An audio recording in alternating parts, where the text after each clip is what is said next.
Hey guys, so I have gotten like 10 comments since I started this channel. You know, there's a lot of videos here and a lot of comments, so it's not that frequent, but it's frequent enough that it's starting to freak me out. I keep being told I look like Henry Cavill. Is that how you say his name? I don't know. I think I'm flattered that people are telling me I look like a hot man. That's what I'm going with it. I'm just gonna go with that. I'm flattered that I look like a hot man. Could somebody explain this to me though? Leave me a comment. So what I wanted to reply to today was another comment from somebody. I left a response to this, but I figured this kind of deserves its own video. In response to something I said in another video about, you know, if you have like desires for bad things,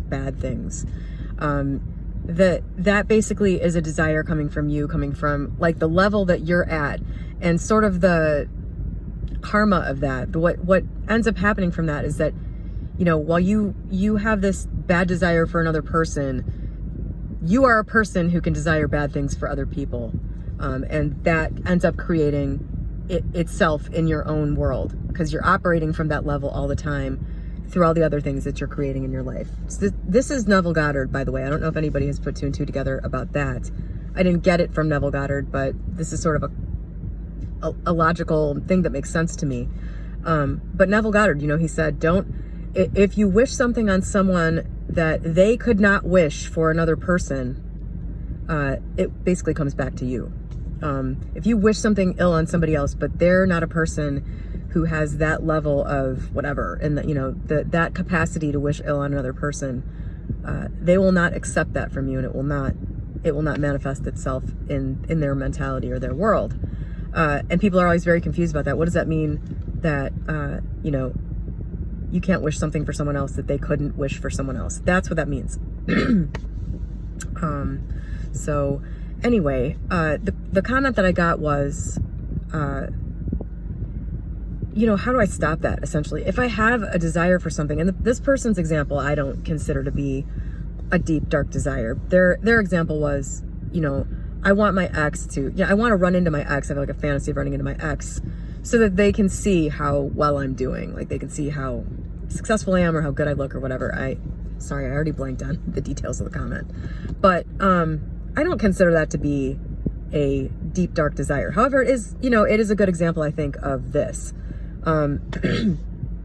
If what you want is to run into somebody so that they have to kind of eat crow about, you know, whatever they thought, you know, if they said like, you'll never amount to anything, you know, if there's sort of a desire to show somebody else that they were wrong about you, that's coming from you. That's coming from your self-concept. That's coming from, you know, how you feel about yourself. I've experienced this myself, of course. I think everybody, you know, this isn't a super uncommon one. You know, wanting to prove somebody else wrong, especially when they came at you about something about you, you know, that I think is pretty relatable. And it really just comes from how you feel about yourself.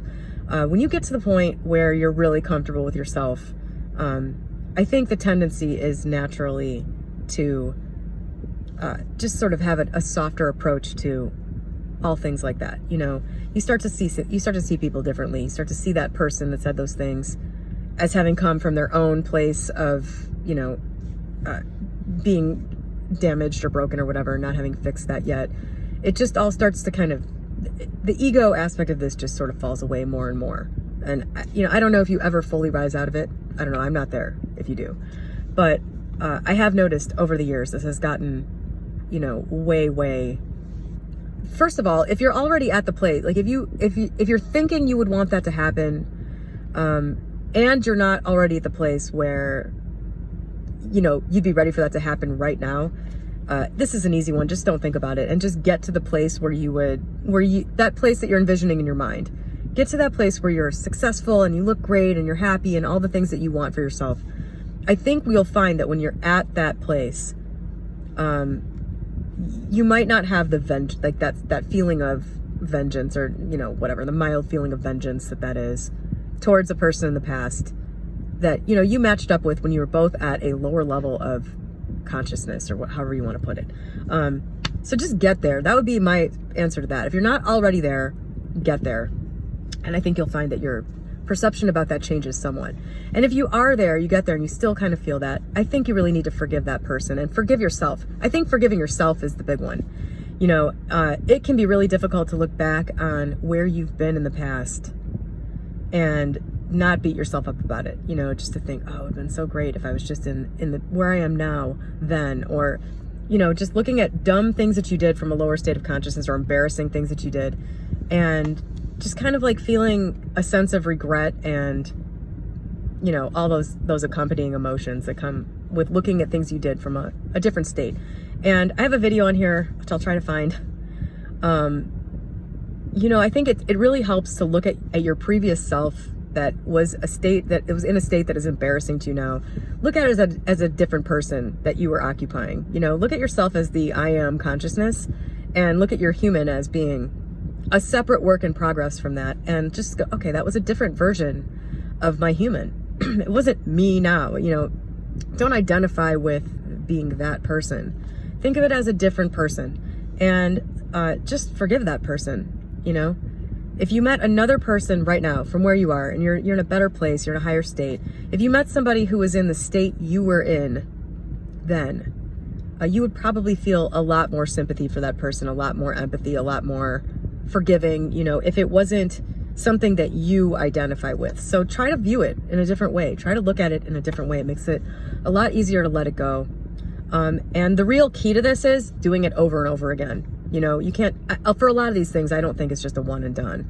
They come up, you know, over and over again, and they're to a lesser degree of intensity until finally it just doesn't come up anymore. The most recent thing that I ran into like this, which is sort of involves a present moment thing, but also a past me from a year ago and all kinds of issues with these people from the past. I recently, due to a series of very unfortunate events in their lives, I recently got back into contact with my best friend from childhood and her whole entire family, who I had decided to remove myself from about 20 years ago, when I was in my early 20s. I won't get into that. You can imagine all kinds of reasons why that might be, and you're probably right. Just guess reasons why somebody might decide to remove themselves from somebody they've been friends with for 20 years at age 20, 25 or whatever, and you're probably pretty close. But there was a major tragedy in their lives, and the tragedy occurred to one of their family members that lives in the same town that I do. And so they were all here, and they contacted me, and this was the type of situation where there's absolutely no freaking way that you ignore it. So I ended up back in contact with these people, and I was in excellent physical shape a couple of years ago, and I never ever was in the whole time that they ever knew me. And I was thinking, God damn it, like, why couldn't I have just been, you know, basically there's no difference in me now than when I saw these people 20. I look exactly the same as I did when I was 22, you know. And I had this, I ran quickly through this like whole thing, like, damn it, like, it's too bad that, you know, kind of just like, and then I stopped and I was just like, what am I doing? These people's opinions mean nothing to me, and there's nothing wrong with me. This is all like an ego thing. This is all some throwback to the past where, you know, because like my relationship with this family, they're just nuts.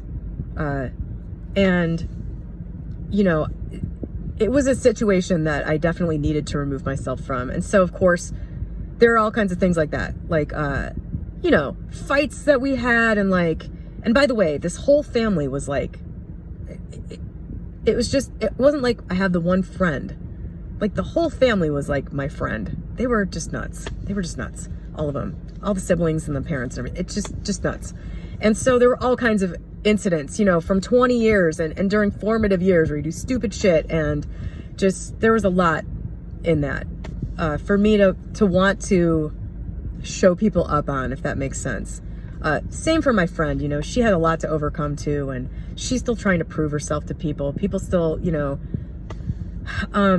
anyway, I had to go through all of this with that. I had to, you know, just kind of sit there and go, oh, I'm feeling this way, but this is really like, this really doesn't make sense. Like, this is something I can easily talk myself out of, think my way out of.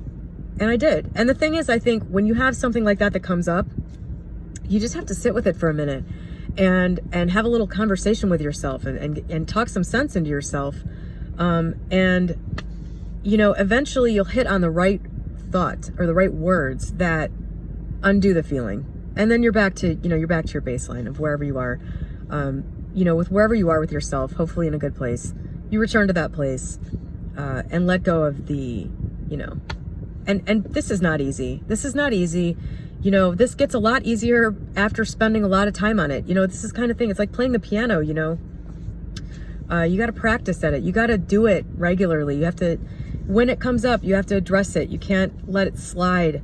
It really improves with repeated attention.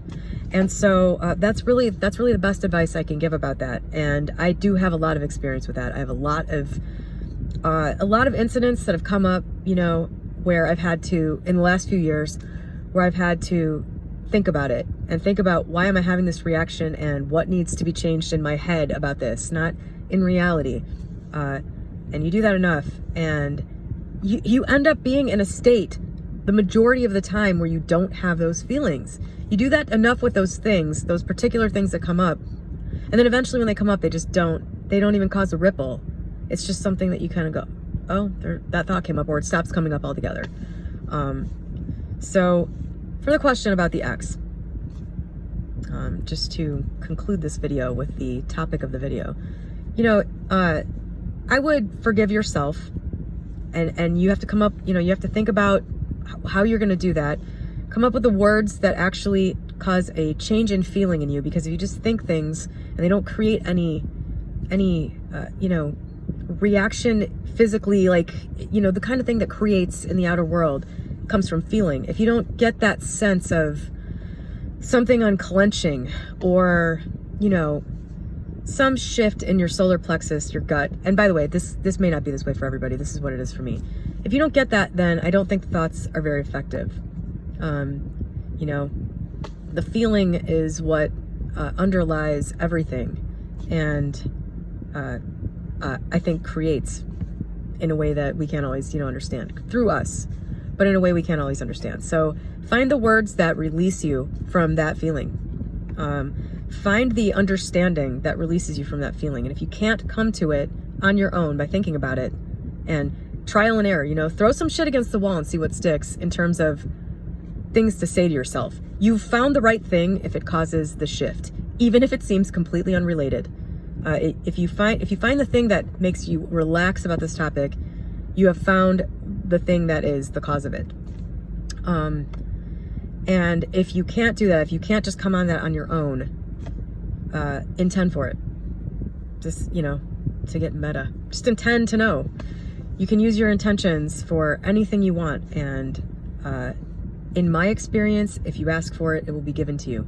So that's it. I hope that provided some insight for somebody. Have a great day.